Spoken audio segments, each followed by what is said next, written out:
Pemirsa, Indonesia adalah negara dengan kekayaan budaya yang berlimpah. Nilai budaya yang kian lama tergerus modernisasi memang harus terus dijaga kelestariannya. Namun beberapa aktivitas budaya terkadang bertentangan dengan hukum agama. Salah satunya adalah budaya yang berakar kepada suatu legenda tentang penguasa Laut Selatan, Nyi Roro Kidul. Legenda Ratu Laut Selatan ini berawal dari kelahiran seorang anak perempuan bernama Larakadita, putri dari Prabu Siliwangi, seorang raja yang terkenal dan bijaksana. Kehadiran putri Larakadita yang kelak akan menjadi pewaris tahta kerajaan tidak disukai para selir raja. Apalagi sang putri tumbuh menjadi seorang wanita yang cantik, membuat kebencian para selir semakin besar. Dengan menggunakan ilmu hitam, para selir membuat permaisuri dan putri Larakadita memiliki penyakit kulit yang parah dan berbau busuk.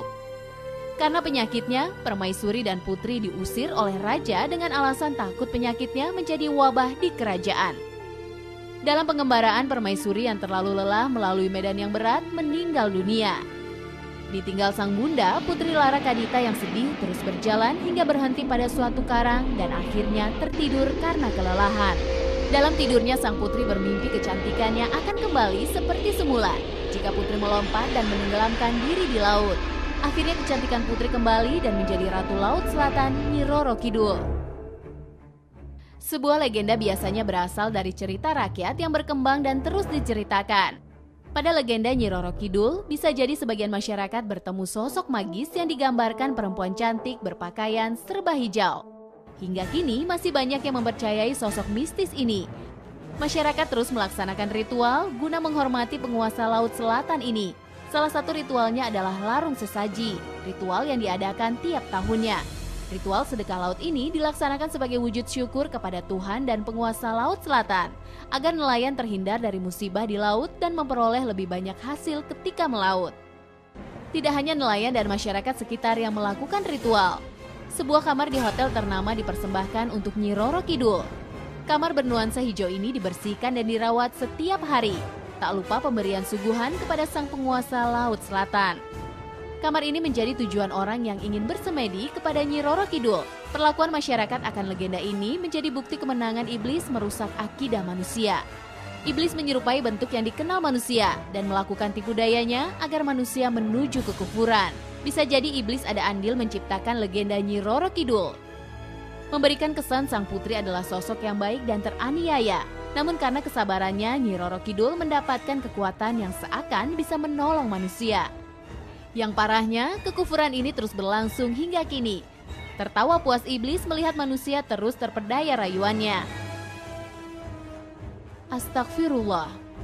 Semua perbuatan ini jelas adalah perbuatan syirik menyekutukan Allah Subhanahu wa Ta'ala.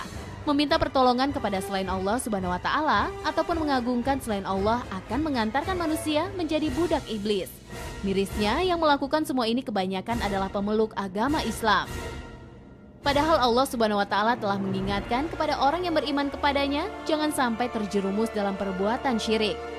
Allah Subhanahu wa Ta'ala berfirman, "Dan sesungguhnya jika kamu tanyakan kepada mereka, siapakah yang menjadikan langit dan bumi dan menundukkan matahari dan bulan? Tentu mereka akan menjawab, Allah.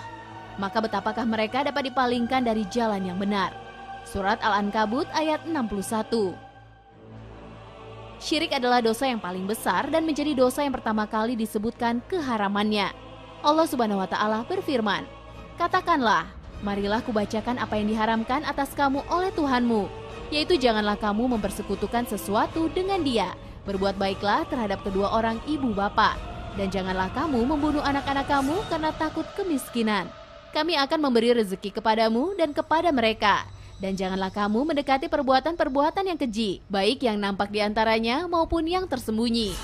Dan janganlah kamu membunuh jiwa yang diharamkan Allah membunuhnya, melainkan dengan sesuatu sebab yang benar. Demikian itu yang diperintahkan kepadamu supaya kamu memahaminya." Surat Al-An'am ayat 151.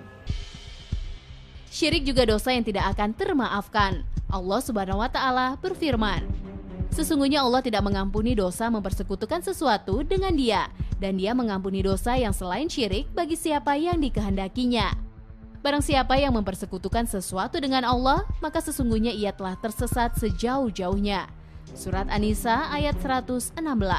Dan hukuman bagi manusia yang melakukan perbuatan paling dibenci Allah Subhanahu wa Ta'ala adalah diharamkannya mencium bau surga dan hidup abadi di dalam panasnya api neraka. Allah Subhanahu wa Ta'ala berfirman, sesungguhnya orang kafir, yakni ahli kitab dan orang-orang musyrik, akan masuk ke neraka jahanam. Mereka kekal di dalamnya. Mereka itu adalah seburuk-buruk makhluk. Surat Al-Bayyinah ayat 6. Permasalahan seperti ini sungguh sebuah masalah yang tidak mudah terselesaikan seketika. Kebiasaan lama yang bertahan dari zaman sebelum datangnya Islam terus berkembang menjadi kebudayaan. Saat Islam datang dalam kehidupannya, kebiasaan lama ini tidak pernah hilang. Walaupun kebiasaan ini adalah perbuatan yang sangat bertentangan dengan Islam.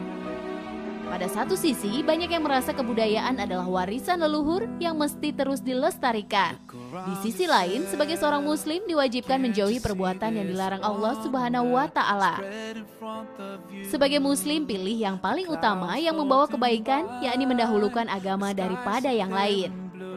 Bukankah hanya agama Allah Subhanahu wa Ta'ala yang dapat menyelamatkan kita di kehidupan abadi nanti? Allah Subhanahu wa Ta'ala berfirman, dan janganlah kamu cenderung kepada orang-orang yang zolim, yang menyebabkan kamu disentuh api neraka. Dan sekali-kali kamu tiada mempunyai seorang penolong pun selain daripada Allah, kemudian kamu tidak akan diberi pertolongan. Surat Hud ayat 113.